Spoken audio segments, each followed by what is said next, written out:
Kwa majina naitwa Selemani Musa Mwamba.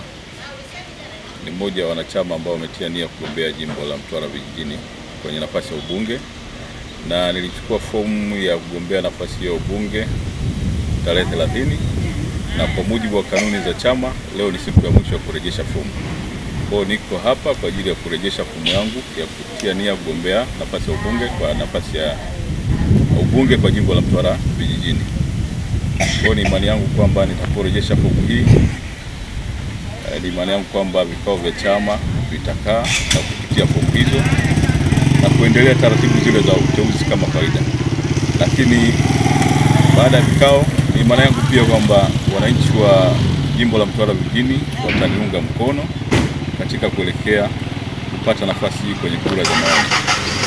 Kwa hiyo nitoe tu wito kwa wananchi wenzangu kwamba wana kila sababu ya kuona ni kwa namna gani tunashirikiana kurejesha jimbo ndani ya Chama cha Mapinduzi ili hatimaye tuweze kushirikiana kujiletea maendeleo katika sekta mbalimbali kama vile za afya, maji, elimu, miundombinu kama nilivyosema.